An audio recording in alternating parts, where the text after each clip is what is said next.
Pangea a fost un supercontinent care a existat acum aproximativ 300 de milioane de ani și a început să se despartă acum aproximativ 175 de milioane de ani.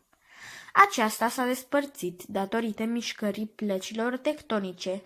Pangea înseamnă tot pământul în greaca veche.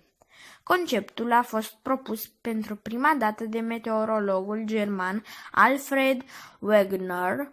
Acesta a fost părintele teoriei derivei continentelor cu lucrarea sa din 1912 numită Originea continentelor. El și-a extins teoria în cartea sa publicată în 1915, care s-a numit Originea continentelor și a oceanelor. Până în 1920, numele supercontinentului nu a fost Pangea, ci Urcontinent. Wegener era sigur că similaritatea liniilor de coastă dintre Africa de Vest și partea estică a Americii de Sud nu era o coincidență.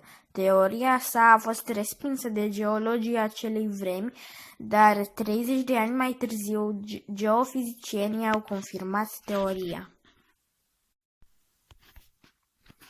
Din păcate, Alfred a murit cu câțiva ani înainte de confirmarea teoriei în Groenlanda când căuta dovezi.